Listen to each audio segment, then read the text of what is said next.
నమస్తే. సింహాద్రి అప్పన్న చందనోత్సవానికి 70 అడుగుల పొడవు 10 అడుగుల ఎత్తు గోడ నిర్మాణంలో పూర్తిగా విఫలమై 8 మంది భక్తుల ప్రాణాలు తీసుకున్నటువంటి ఈ ప్రభుత్వం అమరావతిలో 1,00,000 కోట్లు కుమ్మరించి నిర్మాణం చేస్తుందంటే ఆంధ్రప్రదేశ్ ప్రజలు భయాందోళనకు గురి అవ్వాల్సిన పరిస్థితి ఏర్పడుతుంది. ఒకసారి మనం పరిశీలించినట్లయితే తిరుపతి తొక్కిసలాటలో 6 మరణించారు.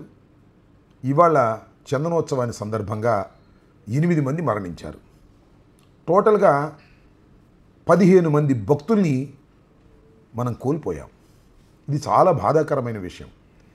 కేవలం ప్రభుత్వ నెగ్లిజెన్స్ వల్ల, ప్రభుత్వం సక్రమంగా ప్రవర్తించకపోవటం వల్ల 15 మంది ప్రాణాలు కోల్పోవటం అనేది నిజంగా క్షమించరానటువంటి అపరాధమని ఈ సందర్భంగా నేను చెప్పదలుచుకున్నాను. అసలు ఏం జరిగింది? అంతకుముందు సింహాద్రి అప్పన్న చందనోత్సవానికి సంబంధించి మంత్రుల కమిటీ వెళ్ళారు. మంత్రుల కమిటీ వెళ్ళినప్పుడు అన్నీ పరిశీలించామని హోంమంత్రి గారే చెప్పారు. సూక్ష్మంగా పరిశీలన చేసి అన్ని ఏర్పాట్లు బ్రహ్మాండంగా చేశాము అని చెప్పారు. కానీ జరిగిందేంటి? చందనోత్సవ సందర్భంగా వర్షం పడుతుందనేది ఇప్పటి నుంచో వస్తున్నటువంటి సాంప్రదాయం. వర్షానికి కూడా తట్టుకోలేనటువంటి గోడ, అది కూడా వారం రోజుల క్రితం నుంచి ప్రారంభించడం అంటే ప్రభుత్వం ఎంత అలసత్వంతో ఉంది. చందనోత్సవం హఠాత్తుగా వచ్చేది కాదు కదా. చందనోత్సవానికి ముందు నుంచి కూడా తగిన ఏర్పాట్లు చేసుకోవలసినటువంటి బాధ్యత దేవాదాయ శాఖకి, ప్రభుత్వానికి ఉంటుంది. దానితో పాటు ఈ వెళ్ళినటువంటి మంత్రుల కమిటీకి ఉంటుంది. ఏం చేశారు? కేవలం ఆ గోడ నిర్మాణం కాంట్రాక్ట్ కూడా లేకోకుండా ఎవడికో అప్పచెప్పారు. ఎవడికి అప్పచెప్పి ఉంటారు? కాస్త డబ్బులు సంపాదించుకోమని ఆ హోంమంత్రి గారి సంబంధించిన వ్యక్తికో లేదా మంత్రివర్గ సిఫార్సు మేరకో ఎవరికో ఇచ్చుంటారు. వాడు హడావుడిగా అది పూర్తి చేసి దానిలో కొన్ని డబ్బులు మింగాలనేటువంటి ప్రయత్నం చేశాడు. అందువల్లనే ఈ ప్రమాదం జరిగిందనేది నాకు అనిపిస్తున్నటువంటి అభిప్రాయం. ఈ అభిప్రాయంతో ఎంతమంది ఏకీభవిస్తారో దయచేసి కామెంట్ చేయమని కూడా ఈ సందర్భంగా నేను మనవి చేస్తున్నాను. కేవలం ఇలాంటి సంఘటనకు కూడా బాధ్యత వహించలేనటువంటి ప్రభుత్వాన్ని ఏమనాలి మనం?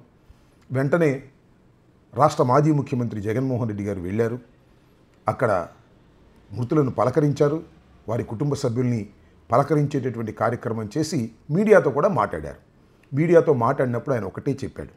అదేమిటంటే, ఇలాంటి సంఘటనే ఒక ప్రమాదంలో విశాఖపట్నంలో పాలిమర్స్కి సంబంధించి ప్రమాదం జరిగి మరణిస్తే వారికి ప్రభుత్వం నుంచి ₹1 కోటి ఇచ్చారు. ఇవాళ ఎంత ఇచ్చారండి వీళ్ళు? 25 లక్షల రూపాయలు ఇచ్చారు. 25 లక్షలు కాదు, ₹1 కోటి ఇవ్వమని డిమాండ్ చేశారు. మీరు ఇవ్వకపోతే మా ప్రభుత్వం వచ్చిన తర్వాత ఇస్తామని కూడా చెప్పారు. నేను అడుగుతా ఉన్నా, ఇదే కుటుంబానికి నేను భరోసా ఇచ్చి చెప్తా ఉన్నా, ఇంతకుముందు ఏదైనా కూడా ప్రభుత్వం అన్నది ప్రజలకు తోడుగా ఉండాలి, ప్రభుత్వం అన్నది ప్రజలకు భరోసా ఇచ్చే విధంగా ఉండాలి. ఇలాంటి ఘటన ఇంతకుముందు విశాఖపట్నంలో జరిగితే, ఇలాంటి ఇంచుమించు ఘటనే జరిగితే, ఎల్జీ పాలిమర్స్లో ఇలాంటి ఘటనే జరిగితే, అప్పట్లో జగన్ అనే వ్యక్తి ముఖ్యమంత్రిగా ఉన్నప్పుడు ఎంత ఇచ్చాడో తెలుసా? ₹1 కోటి ఒక్కొక్కరికి ఇచ్చి ఆ కుటుంబాలను ఆదుకున్నారు. ఇప్పుడు ప్రభుత్వం చేసిన తప్పిదం వల్ల ఈ ఘటన జరిగితే అసలు ఆ కుటుంబానికి నువ్వేం చేస్తా ఉన్నావని చంద్రబాబు నాయుడు గారిని అడుగుతా ఉన్నా. ఒకటే చెప్తా ఉన్నా, వీళ్ళు ఇచ్చినా ఈకపోయినా కానీ చనిపోయిన ఈ కుటుంబాలకు గుర్తు పెట్టుకొని మళ్ళీ మేము అధికారంలోకి వచ్చిన తర్వాత ఈ కుటుంబాలకు ఆ ₹1 కోటి బ్యాలెన్స్ వీళ్ళు ఇచ్చినారు. మిగిలిన బ్యాలెన్స్ డబ్బు మనం ప్రభుత్వం వచ్చిన తర్వాత నేను స్వయంగా ఇప్పిస్తానని చెప్పి కూడా చెప్తాను. సరే, డబ్బులు ఇవ్వటం వల్ల ప్రాణాలు తిరిగి రావు, కానీ కొంత ఊరట కలిగించేటటువంటి ప్రయత్నం. నిజంగా నాకు ఆ మృతుల యొక్క వివరాలు తెలిసినప్పుడు నాకు చాలా బాధేసింది. నూతన వధూవరులు, వారి బంధువులు, నలుగురు అదే కుటుంబానికి చెందిన వారు ఆ గోడ కూలి మరణించడం అనేది చాలా బాధాకరమైనటువంటి అంశం. ఇంకొక విషయాన్ని కూడా ఇక్కడ ప్రస్తావన చేయాలి. పవన్ కళ్యాణ్ గారు సనాతన ధర్మాన్ని భుజాన పెట్టుకొని నేను కాపాడతాను అని అనేక చోట్ల తిరుగుతున్నటువంటి వ్యక్తి. తమిళనాడు వెళ్ళి అన్ని చోట్ల కూడా గుళ్ళను సందర్శించినటువంటి వ్యక్తి. ఇవాళ సింహాచలం అప్పన్న సాక్షిగా మరణించినటువంటి భక్తుల్ని ఎందుకు పలకరించలేకపోయారో నాకు అర్థం కాల. పలకరించకపోయారు. దేవినేని ఉమాగారి ఇంట్లో వివాహానికి మాత్రం హాజరయ్యారు. నేను వివాహానికి హాజరవటం తప్పు అని అనడంలా, స్పెషల్ ఫ్లైట్స్లో తిరిగేటటువంటి చంద్రబాబు నాయుడు గారు కానీ, పవన్ కళ్యాణ్ గారు కానీ వెళ్ళి వారిని పరామర్శించే తీరిక లేకపోవటం అనేది చాలా బాధాకరమైనటువంటి అంశం అని ఈ సందర్భంగా నేను చెప్పదలుచుకున్నాను. ఎందుకంటే వారికి చిత్తశుద్ధి లేదని మనవి చేస్తున్నాను. దాంతోపాటు ఇంకొక విషయాన్ని కూడా ఇక్కడ ప్రస్తావన చేయాలి. పవన్ కళ్యాణ్ గారు పార్టీ అధ్యక్షులుగా ఒక లెటర్ రిలీజ్ చేశారు. ఆ లెటర్లో ఏమన్నారంటే 2 జన సైనికులు మృతి చెందారని, అది నిజంగా చాలా బాధాకరమైన విషయమని వారికి ప్రగాఢ సానుభూతిని వ్యక్తం చేశారు. దానిలో ఏం రాశారంటే, సింహాచలం గోడ కూలిన దుర్ఘటనలో మృతి చెందిన వారిలో 2 జన సైనికులు ఉన్నారని తెలిసి చింతిస్తున్నాను.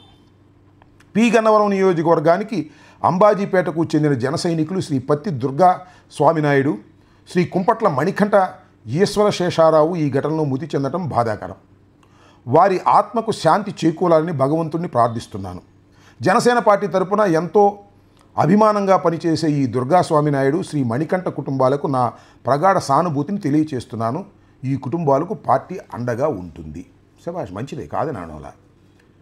దీనికి ప్రత్యేకమైన లెటర్ ఎందుకండి, నాకు అర్థం కాలేదు. 8 మంది భక్తులు చనిపోయారు. అఫ్కోర్స్ వాళ్ళు మీ పార్టీకి చెందిన వారు కాకపోవచ్చు, మరి వారికి వీరికి కలిపి ఒకేసారి చెప్పొచ్చు. ముందు వారికి కూడా చెప్పారు, అది కాదంటున్నా నేను.